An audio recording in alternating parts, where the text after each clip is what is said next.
To Stop or Not to Stop, and Why, by Saul and Ethel Goldman, performed by Dr. Franz Cronier. In order to assess the need for safety stops in preventing decompression illness, divers need to understand what safety stops are and how the risk is calculated. So here's the scenario. You're coming up after a great dive and you're approaching the safety stop depth when an internal conflict begins. You really want to be back on the boat as quickly as you can, right now, if not sooner. Maybe it's the water that's cold, you had too much coffee, or those refried beans you had for breakfast are playing up. You don't really feel like the boat's bathroom, but it's becoming increasingly attractive, and a long stop is going to be a messed up wetsuit. So the easiest thing to do is not to stop, just this once. But there is a reason to stop, isn't there? Should you take your chances? Do you feel lucky? Well, do you have enough information to make a sound decision on safety stops?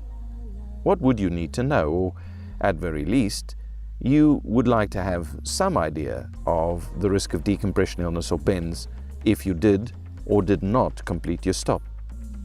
Only if you compare these can you make a reasoned choice. And this is where we run into problems.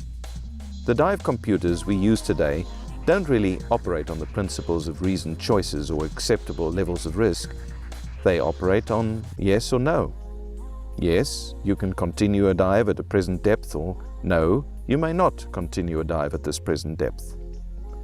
It is true that many dive computers do allow you initially to select your preferred level of risk, but what are you choosing is a relative degree of risk, that is, either more or less risky than your set point. Nowhere is it specified what the actual risk is and what the different settings represent. Personally, I find these generic categories rather unhelpful. Compared to some people I know, I'm actually quite a major risk taker, and compared to others, I'm a stick in the mud. So how can I judge the risk I'm taking in more absolute terms? Back in the 1980s, a serious attempt was made to do so by Dr. Paul Weathersby, a US Navy scientist who developed a probabilistic model to predict the likelihood of decompression sickness. He recognized the obvious fact that, like most natural processes, decompression stress increased progressively. No single point exists below which everyone is 100% safe and above which everyone will get bent.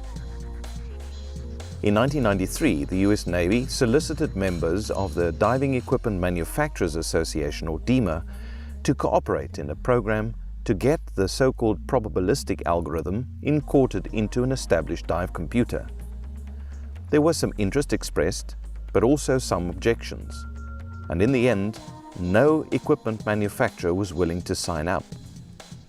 Some of the objections had to do with the then current microprocessors being unable to handle the computations. We'll deal with that a little bit later. But now, almost 20 years and several generations later, there's still no probabilistic model in dive computers. So we've run into a small roadblock in our decision process, and it might be worthwhile re-looking at the safety stops themselves. What effect do safety stops have on diving safety? Firstly, by way of background, unlike the dive tables themselves or the algorithms that lie at the root of dive computers, the safety stop is basically an add-on. When dives were a little close to the limits for no decompression diving, it made intuitive sense to do something that resembled a decompression stop, simply as a precaution. The feeling therefore developed that it was probably helpful, although initially there was no scientific evidence and no real theory that supported it. The earliest evidence, supported by a very small Doppler-monitored study, was by Andrew Pulmanis. This demonstrated significant decreases in detectable venous bubbles with safety stops, which might indicate that the stops are useful. Unfortunately, while bubbles detected by Doppler do seem to have some correlation with decompression illness, they're not a very strong relationship.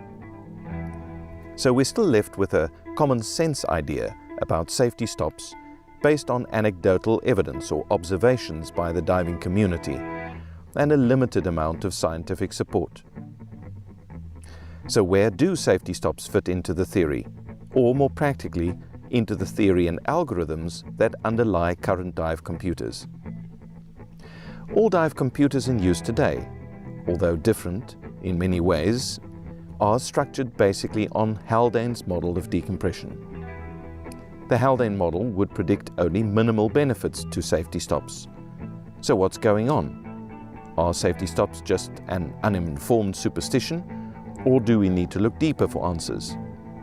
If so, now would be a good time to revisit the meeting between the US Navy and DEMA and the interesting objection that was made by the equipment manufacturers at the time. The manufacturers were not willing to make and sell a dive computer that would tell divers their risk of getting bent, and certainly not if it was in the neighborhood of 2.5%, or 2.5 out of 100 people. And who could blame them for that? For one thing, it might scare off potential divers, and for another, it does not actually correspond with divers' experience.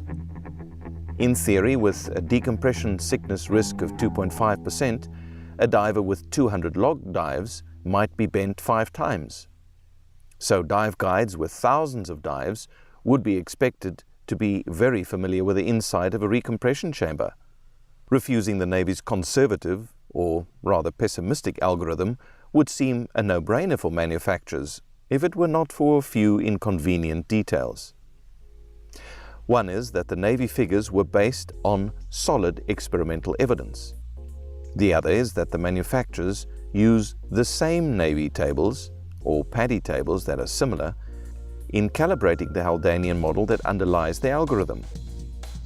If the equipment manufacturers were to turn their own algorithms into probabilistic ones, their estimates of decompression sickness would be roughly the same as the Navy. It is not that they disagreed with the estimated risk, they just didn't want to declare it. But we're still left with two very different risk estimates. On the one side is the experimental evidence of a 2.5% DCS risk. On the other is the real-life experience of the diving community, where the actual rates of decompression sickness appear to be only a fraction of the probabilities the algorithms predict. Clearly they can't both be right, or can they? There are at least two key differences between the studies conducted by the US Navy and what happens in everyday diving. In addition to the Navy tables being square profiles, which means the maximum time at the maximum depth, the divers in the study were brought to the surface with no stops. All so-called no decompression dives, with a direct descent to the surface. On the other hand, under normal circumstances, safety stops are always recommended and, in fact, almost insisted on in recreational diving. Of course, this can only amount to a difference if safety stops are in fact being used. And recent data, provided by Divers Alert Network's Project Diver Exploration, support the general observation that most divers indeed follow some form of safety stop. Specifically, out of 102,000 dives, on air, 95.7% of ascents from 6 meters to the surface involved a safety stop. And that's pretty good. But when the search was widened to include all ascents from 9 meters, it actually was closer to 99.3%. In effect, although there was a large variability in exactly how and where the stops were done, the overwhelming majority of recreational divers did include some form of safety stop. So there is actually a real difference between the US Navy studies and their profiles and what's happening out there in the diving world. Direct descents versus safety stops. So the question is, can safety stops account for the apparent discrepancy between the US Navy results and divers' experience on modern computers? Well, not according to the decompression models based on Haldanian structures, which means no, not according to the algorithm on your current dive computer. Even the most modern dive computer prescribes a safety stop, and this is not the product of the underlying decompression algorithm. It's simply a safety measure that's been inserted because it appears to be helpful in reducing the risk in practice, but not because of the model's predictions. And this is where I've started contributing towards the nebulous world of decompression modeling. The model called the Safe Advanced Underwater Algorithm, or SOAL model, yes, it's a bit self-referential, I admit, accounts for the safety stops effect as an integral part of the predictive model, rather than just as a wildcard. Here's how it works. The SOAL model differs from models with Haldanian compartmental structures, in other words, independent parallel compartments, in a very key way. Because the compartments in SOAL are physically interconnected, rather than simply running unconnected in parallel, when the math is worked out, the off-gassing patterns during decompression differ from the Haldanian counterparts. With the SOAL algorithm, the off-gassing rate at a stop is initially relatively rapid. It is intermediate at intermediate stop times, and it's very slow at long stop times. Consequently, with the SOAL model, the off-gassing is relatively extensive early on and during a stop. That is, during the first 1 to 3 minutes. Therefore, the SOAL algorithm would predict that on surfacing, subsequent to a short safety stop, the diver would have a smaller burden of excess inert gas than would be expected on the basis of a model with a Haldanian compartment structure. Consequently, the DCS risk following a safety stop, according to this algorithm, would be less than predicted by the models with independent parallel compartment structures. So, to what extent does this answer our original question? How lucky do we feel by avoiding our safety stops? Well, of course, it depends on the dive profile itself. So let's consider a typical 18-meter dive for 40 minutes. According to the Haldane model, your DCS risk is pegged at 2.3% with a stop and 2.5% without one. Not a significant difference. According to the bubble model, your risk of decompression sickness rises from 0.7% with a stop to 0.9% without one.